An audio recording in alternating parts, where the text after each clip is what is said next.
السلام علیکم ورحمۃ اللہ وبرکاتہ۔ ناظرین، آئیے آج قرآن پاک کی تلاوت کے تعلق سے کچھ سیکھتے ہیں۔ قرآن پاک میں جگہ جگہ رکنے، ٹھہرنے،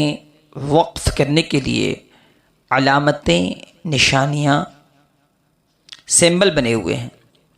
کہیں آیت، کہیں طا اور کہیں جیم اور کہیں وقف لازم کی میم بنی ہوتی ہے، اور ان جگہوں پر ٹھہرنے کا،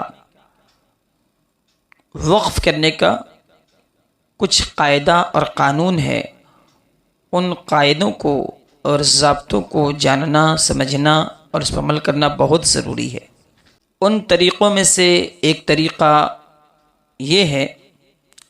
جب ہم ایسی جگہ ٹھہر رہے ہوں، وقف کر رہے ہوں جہاں پر گول تا بنی ہے، جیسا کہ یہاں دیکھیے اس گول تا کو، جس کی شکل ہا کی ہے، اس پر دو نقطے لگے ہوئے ہیں، اسے گول تا، تائے مدورہ کہتے ہیں۔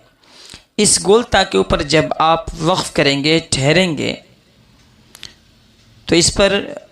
چاہے ایک زبر ہو یا ایک زیر ہو یا ایک پیش ہو، یا دو زبر ہو یا دو زیر ہو یا دو پیش ہو، ان ساری صورتوں میں جب اس گول تا پر وقف کریں گے، ٹھہریں گے، تو اس گول تا کو ہائے ساکنہ سے بدل دیں گے، یعنی ایسی ہا سے جس پر جزم لگی ہو۔ لہذا اب فَلَقْتَحَمَ الْعَقَبَةَ لکھا ہے، تو اس کو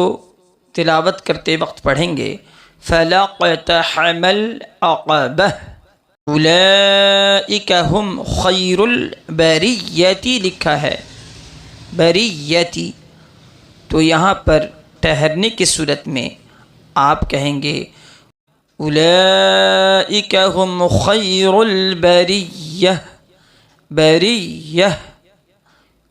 ہائے ساکنہ کی آواز ہوگی۔ اسی طرح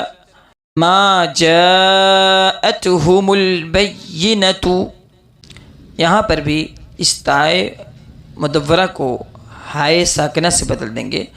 ما جاءتهم البینہ، بینہ، لا تسمع فیہا لاغیۃ لکھا ہے، وقف کے وقت کہیں گے لا تسمع فیہا لاغیہ، لاغیہ۔ ایسے ہی فیہا عین جاریۃ لکھا ہے، تو اسے کہیں گے فیہا عین جاریہ، یعنی کہ گول تا کے اوپر جب آپ وقف کریں گے تو وہاں چاہے زبر ہو کہ زیر ہو کہ پیش ہو، دو زبر، دو زیر، دو پیش ہو، ان سب صورتوں میں اس گول تا کو ہائے ساکنہ سے بدل کر کے پڑھیں گے۔